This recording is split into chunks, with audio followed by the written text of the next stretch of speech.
they dehumanize the Gazan people. They just make the act that is something, or they are not, they are animals, they have rockets inside, they have command center, so we have the right to do that. I just go through the first attack on Shifa Hospital. On November 4th, they targeted the ambulance on the entrance of the hospital. That was the first attack on the hospital. And then in November 9th and 10th, there were 4 strikes on the hospital, and overnight they killed 13 people. And that was an alarming thing for everyone in the hospital to leave the hospital.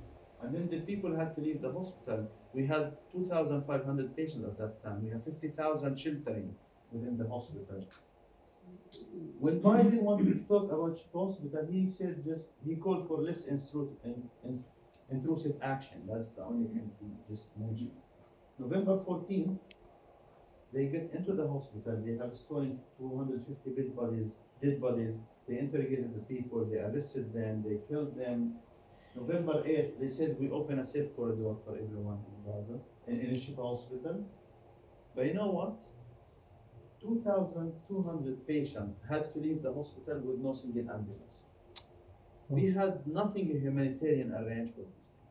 The people just flew. They just left everything because they were scared, because they will die.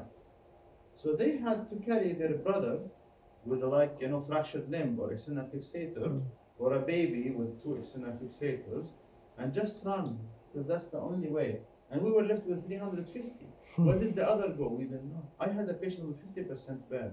I didn't know where did he go, how did he go, he disappeared. Because he was worried he would be killed. And then we were under siege in the hospital with no oxygen, no facilities, no access to pharmacy, nothing. And so during the evacuation, which happened by the international organizations, they gave us 14 ambulances for the 300 patients inside. I was kind of arranging this ambulance. So this is one ambulance inside. If you see, okay, there is one patient lying down here. She had paralysis. She can't move at all. She's lying here. And then that's the head of another patient lying down again with 2 fractures on both limbs. He can't move at all. So these 2 are bedridden, and this is one of the relatives carrying a child, and that's a mother carrying a child, and that's another child. They were all in ambulance, single ambulance. And I hardly managed to evacuate 50 patients only with these ambulances. But they never supported us in a proper way. That's the West, that's the international organizations.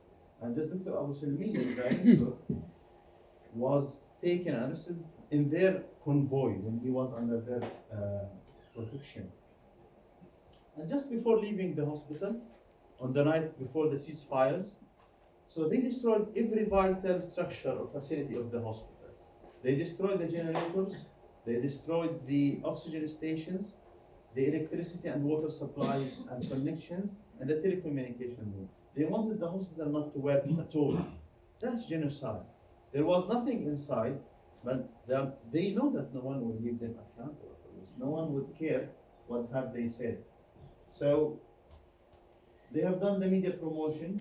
Okay, later, a year later, I will tell you all the analysis and the whatever happened conclude there was nothing in Shifa. New York Times said that Hamas didn't destroy anything, and there was no evidence, okay, about this command center or anything. That was supplied by a lot of reports from BBC, Independent, and Washington Post.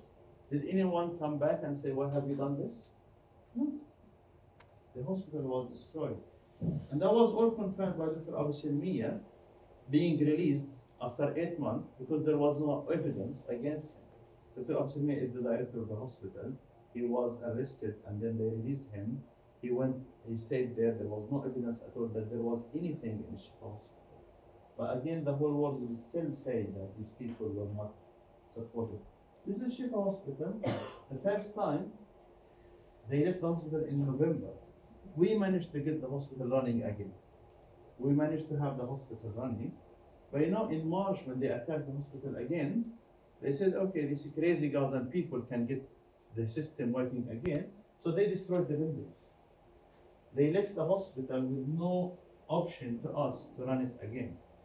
So now Shifa is no more the biggest hospital in Palestine.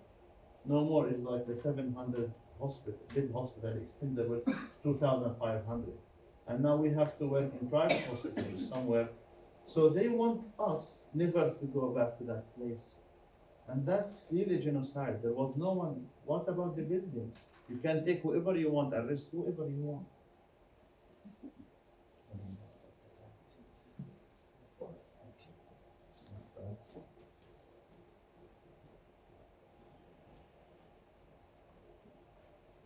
So when we were in the hospitals, unfortunately, we were not able to provide care. We were kind of trying to stay there, and I would say we were resisting by staying, by trying. But on the ground, was it medical services? I don't think it was. Was it the care provider? I don't think it was. I tried to review data in Shifa Hospital in the first month. I had 90 patients with severe burn, more than 30%. You know how many survived out of these 90? Was only one. Was only one patient, and I lost all of them. I tried my best, I worked hard, I couldn't do that.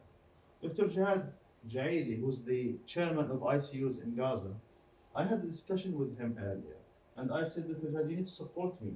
And he said, listen, Ahmed, I can't support you when you have this big number of us. We receive every day 800 patients, at least 100 of them are critical. My ICU beds are 70. I have to deal with 200 now.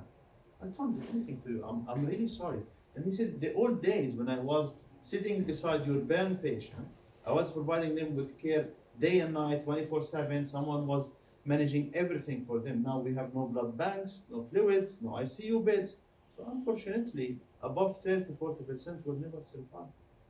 It was hard to me to understand this thing. I refused this fact. I tried my best, a couple of patients, they didn't survive. I tried after that, like 3 days later with another patient, he didn't survive. And then I realized I'm wasting the resources. That was a very hard thing to accept.